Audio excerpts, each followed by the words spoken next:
मैं आपसे एक बात करता हूँ। आप कभी कभी नोटिस किया होगा कि आप कुछ भी काम कर रहे होते हैं तो कुछ ही घंटों में आप बोरिंग हो जाते हो और बाद में वो काम छोड़ के किस मोबाइल या टीवी या किसी भी स्क्रीन के साथ आप अटैच होते हो। याद रखिए, आप वो नहीं कर रहे हैं, आपको वो करवा रहा है। कौन है हमारे बॉडी में? तो आज मैं यही सवाल का जवाब है वो आज आपको देने वाला हूँ। और याद रखिए, उसे कैसे स्टॉप किया जा सकता है, वो भी अपनी विल पावर वेस्ट के बिना। तो आज ये वीडियो आप चौक्कस देखिए। बात करता हूँ 1875 की बात है। जर्मनी में एक साइंस कॉन्फ्रेंस चल रहा था और वहाँ दो लोग सामने आए एक दूसरे, और सभी साइंटिस्ट बैठे थे। तो उसके सामने पूरा हॉल जो था, उसके सामने उसने आर्सेनिक खा लिया, और वो भी डबल डोज में। आपको पता होगा आर्सेनिक है वो पॉइजन है, तो इससे इंसान की जान भी जा सकती है। पर ये दोनों लोग वहाँ से निकल गए। दूसरे दिन कॉन्फ्रेंस में फिर से आए मुस्कुराते हुए, बिल्कुल ठीक। अब कहते हैं वो कैसे हुआ, क्योंकि उसने शुरुआत में आर्सेनिक की थोड़ी थोड़ी सी डोज लेनी स्टार्ट की थी, और जब ये थोड़ी थोड़ी डोज ले रहे थे तब उसकी बॉडी, उसकी हैबिट हो चुकी थी। हाँ, उसे लग रहा था सब हेल्दी है, पर अंदर से वो बहुत नुकसान कर रहा था। एग्जैक्टली एक सिस्टम है जिसे हम कहते हैं प्रोकास्टिनेशन कहते हैं। एक टास्क हम अवॉइड किया, फिर से दूसरा, वो अवॉइड किया, फिर से तीसरा। हमें सब ठीक लगता है, पर जब एग्जाम सामने हो, डेडलाइन सामने हो, तब पता चलता है कि अभी तक कुछ सॉलिड बना ही नहीं था। तो दिमाग ऐसा क्यों करता है? तो याद रखिए, रिसर्च ये कहती है कि जब भी हम कोई अनकंफर्टेबल काम के बारे में सोचते हैं तो ब्रेन के पेन सेंटर होते हुए एक्टिव हो जाते हो, और दिमाग नेचुरली उस पेन से भागने की ट्राई करता है। तो फोकस वो शिफ्ट कर देता है, किसी आसान, किसी प्लेजेंट चीज हो उस तरफ टेम्परेरी उससे रिलीफ मिलता है, पर लॉन्ग टर्म में वो रिस्क ही रहता है।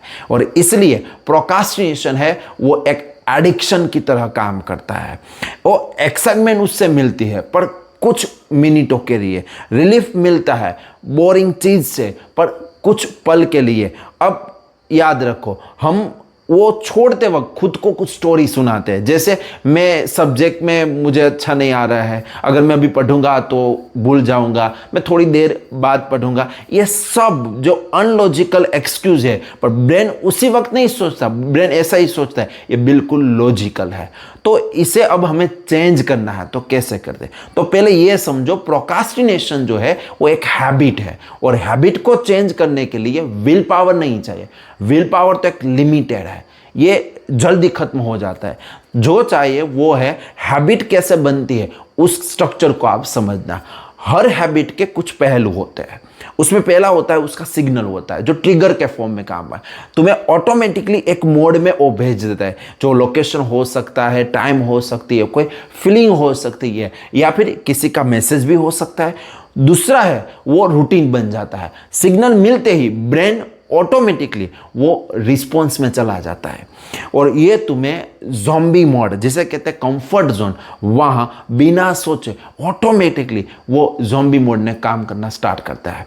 ज़ॉम्बी मोड बुरा नहीं है। जैसे कार रिवर्स करना तो पहली बार मुश्किल लगता है, पर जब उसका चंक माइंड में बैठ जाता है तो आंखें बंद होकर तो भी हम रिवर्स मोड में ले लेते हैं। क्यों? वो हैबिट की वजह से होता है। तीसरा, वो जो हैबिट है उसका कुछ रिवॉर्ड मिलता है। हर हैबिट होती है उसका कुछ ना कुछ रिजल्ट मिलता है। तो प्रोकास्टिनेशन है उसका रिजल्ट क्या है? बस इंस्टेंट रिलीफ मिलना। वो डिस्कम्फर्ट हट जाती है और थोड़े पल के लिए सब अच्छा लगता है। और लास्ट जो है वो बिलीफ होता है। हैबिट अगर हमें चेंज करनी है तो बिलीफ बदलना पड़ेगा। हैबिट बनती है तो भी बिलीफ की वजह से ही कहेंगे। अगर मैं कहूँगा कि मैं चेंज नहीं कर सकता तो ऑब्वियसली हैबिट है वो नहीं बदलेगी। पर याद रखिए, प्रोकास्टिनेशन को आपको स्टॉप करना है तो पूरी हैबिट के जो कॉन्सेप्ट है उसको नहीं याद रहे, सिर्फ सिग्नल पर आपको रिएक्शन बदलनी है, सिग्नल को रिकॉग्नाइज करना है। क्या तुम्हें कब प्रोकास्टिनेशन करवाता है? फोन का नोटिफिकेशन है, किसी का मैसेज है, या कुछ देखना वेब सीरीज, तो वो रूटीन आपका हो चुका है। तो उसके लिए आपको कुछ प्लान करना पड़ेगा और उसको रूटीन में अप्लाई करना पड़ेगा। कुछ स्टूडेंट होते हैं फ़ोन कार में छोड़कर बाद में क्लास में जाते हैं, कुछ लाइब्रेरी में जाते हैं फ़ोन जो क्विट कर देते हैं, जो इंटरनेट होता है उसे ऑफ कर देते हैं, फ़ोन है उसे दूर रखते हैं और फिर वो रिवॉर्ड है उसका भी रिप्लेस हो जाता है। तो जेन्युइनली देखो तो कुछ आपको गैप रखना चाहिए, स्पेस रखना चाहिए। जैसे एक कॉफ़ी पी लेनी चाहिए, फेवरेट वेबसाइट देख लेनी चाहिए, एक इवनिंग वॉक पे चला जाना चाहिए, मूवी टिकट लेके देखना चाहिए, या हमारी बिलीफ जो है वो स्ट्रेंथ करने के लिए उस लोगों के साथ रहना चाहिए जो क्लासमेट हो, आपके साथ पढ़ते हो, वो अच्छा सा प्रोग्रेस करे, उसके साथ बैठना चाहिए ताकि उसकी जो कल्चर होगी वो पावरफुल होगी। और याद रखो वो तुझे और मोटिवेट करेंगे। सोचो तुम जो भी वर्क कर रहे हो वो प्रोडक्ट के बेस पे करो। मुझे ऐसे 5 क्वेश्चन करने हैं, 10 पेज कंप्लीट करने हैं, तो प्रोडक्ट फोकस जो होता, प्रोडक्ट का हम थिंकिंग करें तो ब्रेन है वो थोड़ा सा पेन सोचेगा, ऐसा करेगा कब खत्म हो करेंगे, तो उसकी वजह ब्रेन क्या करेगा, उसको अब प्रोकास्टिनेशन, तो उसे बचने के लिए आप प्रोसेस में जाइए। मैं ये 25 मिनट तक काम करूंगा, बस ज़ॉम्बी मोड प्रोसेस है वो पसंद करेगा। क्यों? क्योंकि उसे पता है कि 25 मिनट्स तो यह करना ही है। वो जज नहीं करता कि कितना हुआ, बस 15 मिनट है, 25 मिनट है, वो ऐसा ही करता ही रहेगा। फिर से वापस आप सोचोगे तो कुछ हो सकता है। इसी टेक्निक को हम कहते हैं पोमोडोर टेक्निक। तो पोमोडोर में क्या, 25 मिनट्स आप काम करो और फिर थोड़ा सा ब्रेक ले लो। सिंपल है और वो इफेक्टिव भी है। अब बात कुछ प्लान के बारे में करते हैं कि कुछ अगर तुम प्लान कर रहे हो तो उसे तुम प्रैक्टिकली अप्लाइड करो, और उसे प्रैक्टिकली अप्लाई करने के हर रात अगले दिन उसका टास्क लिस्ट बनाओ। सोचो अब रात क्यों? क्योंकि रिसर्च ये कहती है कि रात को लिखने से सबकॉन्शियस माइंड उस टास्क पर काम करता है। सोते वक्त भी अगले दिन वो स्टार्टिंग करना थोड़ा सा आपके लिए आसान हो जाएगा। अगर तुम टास्क नहीं लिखते तो वर्किंग जो मेमोरी होती है वो उसमें वो घूमता रहता है, और स्पेस से घेरता हुआ है, फोकस हट जाता है, और टास्क लिस्ट बनाने के लिए कुछ जो अहम ही होते हैं वो भूल जाते हैं हम। तो याद रखिए, तो पहला जितना हो सके उस टास्क बना लिए, और उस टास्क के अकॉर्डिंग जब काम करना हो तब करना, जब छोड़ देना हो तो छोड़ देना। क्यों? क्योंकि कुछ ऐसे भी काम होते हैं उसमें वर्क और रेस्ट का बैलेंस होना चाहिए। यह सबसे बड़ी बात। जो आप वर्क करें वो एंडलेसली जो आप काम करेंगे ना, तो क्या होगा पता है, तो वो काम आपके लिए पेन बन जाएगा। ब्रेन चाहता है उसे अवॉइड करना, तो इसलिए जब भी हो तब इंपॉर्टेंस काम हो पहले करना, जब काम को स्टॉप करना तब उसे स्टॉप कर देना। यह सबसे बड़ी बात है।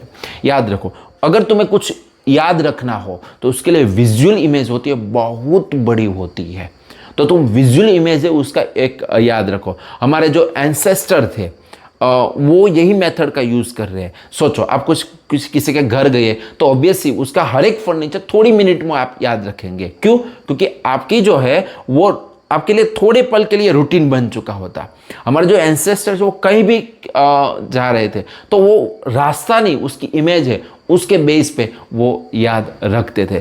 तो याद रखो, जो भी आपको याद रखना हो उसकी एक विजुअल इमेज आप बना लीजिए। चाहे वो कभी कभी ड्रामेटिक भी हो सकती है, तो जितना आप ड्रामेटिक करेंगे ना तो उतना आपको वो ज़्यादा याद रह सकता है।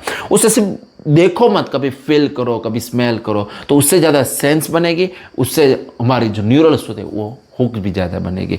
और याद रखो, कुछ भी करो उसके साथ थोड़ा सा स्पेस भी डालते रहो। प्रोक्रास्टिनेशन क्या है? थोड़ा स्पेस, आज, कल, हफ्ते बाद, महीने बाद, थोड़ा सा स्पेस और रिपीटेशन करते रहो। और याद रखो, बहुत इंपॉर्टेंस बात है, स्लीप बहुत इंपॉर्टेंट है। सोते वक्त ब्रेन पैटर्न रिपीट करता है। सॉल्यूशन जो भी होता है उसे सॉल्यूशन के लिए आप ब्रेन को उस तरफ मैसेज भेज दिए। हो सकता है कल जो है वो फिर से कल उसी ब्रेन हो सकता है रिलैक्स होके वो फिर से सोचे, तो 100% आपको वो याद हो ही जाएगा।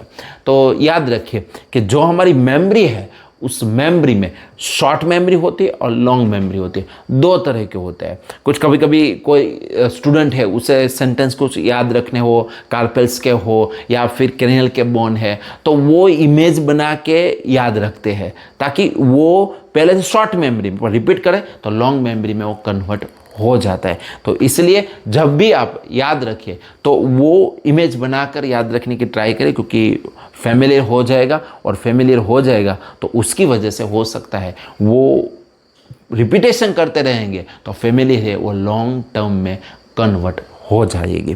तो इसलिए प्रोक्रास्टिनेशन है वो मेमोरी के साथ डायरेक्ट कनेक्ट रहेगा। आपको जो याद रखना होगा ना, आपको जो याद रखने लगेगा ना, तो प्रोक्रास्टिनेशन कम होगी। अगर याद नहीं रहेगा तो प्रोक्रास्टिनेशन है वो लॉन्ग बनती जाएगी। तो इमेज जो है वो ज़्यादा याद रखती है, वो सही है, ये आप याद रखना। और कई बार ऐसा भी देखने को मिला है कि जो इमेज होती है वो इमेज मेमोरी को और ज़्यादा शार्प करती है। तो जो इमेज रखना है वो सिर्फ और एक मेथड नहीं है, एक क्रिएटिविटी है। तो जितना ज़्यादा तुम इस टेक्निक को याद करने की कोशिश करेंगे उतना आपको अनएक्सपेक्टेड कनेक्शन वो मिलता बनेगा, और जितना आपको कनेक्शन बनेगा थिंकिंग उतनी ही शार्प बनेगी।